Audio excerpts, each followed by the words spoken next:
Halo Warrior, kembali lagi bersama saya Kak Zul.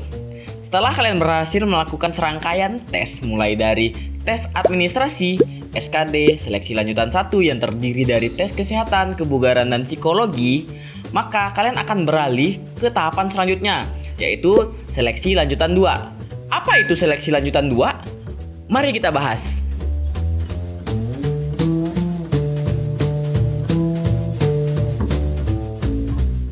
Seleksi lanjutan 2 ini merupakan tes final ataupun tahapan akhir yang menentukan kalian lolos dan diterima di PKN STAN atau tidak. Di dalam seleksi lanjutan 2 ini, kalian akan melakukan tes wawancara. Seperti apa wawancaranya? Mari kita bahas. Pada tahun 2021 kemarin, tes dilakukan secara semi online, yang mana peserta harus mendatangi lokasi ataupun tempat yang sudah ditentukan oleh tim seleksi ataupun panitia. Kemudian, pelaksanaan wawancara ini menggunakan video conference via online. Jadi kalian nanti akan disiapkan alatnya dan melakukan wawancara secara online. Nah, ragam pertanyaan apa aja yang bakal ditanyakan pada saat tes wawancara? Saya kasih bocorannya. Yang pertama, apa itu Politeknik Keuangan atau PKN STAN? Nah, jadi kalian harus menjelaskan apa itu PKN STAN secara mendetail. Makanya kalian harus belajar lagi apa itu PKN STAN, kalian hafalin. Nah, dan yang kedua, terdapat berapa program studi di PKN STAN? Nah, kalian juga harus hafal berapa program studi yang tersedia di PKN STAN. Nah, nanti itu bakal ditanyakan biasanya. Terus yang ketiga, di mana lokasi pendidikan PKN STAN? Nah, ini juga kalian harus tahu di mana kampus PKN STAN itu. Yang kita tahu kampusnya berada di Jalan Bintaro Utama 5 di Kelurahan Jurang Mangutim, Pondok Aren, Tangerang Selatan. Nah, jadi begitu.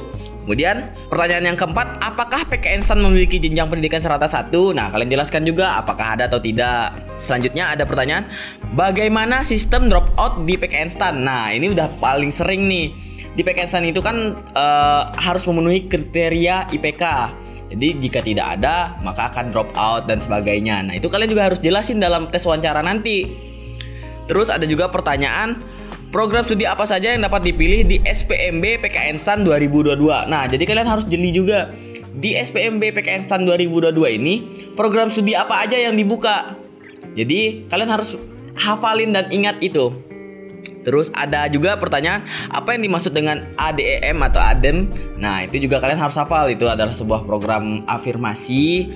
Oke, setelah mengikuti semua tahapan tersebut, kalian yang dinyatakan lolos seleksi lanjutan 2 di PKN STAN akan ditentukan berdasarkan nilai atau poin yang kalian dapatkan memenuhi standar minimal kriteria wawancara, serta nilai tersebut masih berada dalam peringkat yang sesuai dengan jumlah kebutuhan.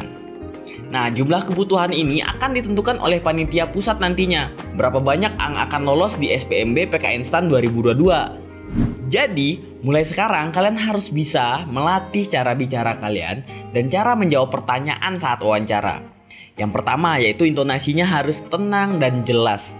Jangan terburu-buru ataupun bertele-tele ataupun terbata-bata, karena itu akan menjadi poin minus untuk kalian ketika menjawab secara terburu-buru, terbata-bata, atau bertele-tele.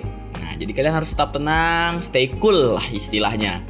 Kemudian kalian juga harus lebih memahami apa itu PKN STAN. Mulai dari PKN STAN itu apa, lokasinya di mana, programnya apa-apa aja, afirmasinya bagaimana. Itu juga kalian harus pahami, karena itu juga bakal dipertanyakan. Yang saya berikan ini adalah sebagian contoh, belum semuanya. Dan mungkin itu bisa jadi meleset ataupun tidak. Tapi dari tahun lalu, pertanyaan seperti ini kurang lebih. Nah, itulah dia tadi bagaimana gambaran tes wawancara di seleksi lanjutan 2. Dan juga bagaimana kalian harus mempersiapkan dirinya.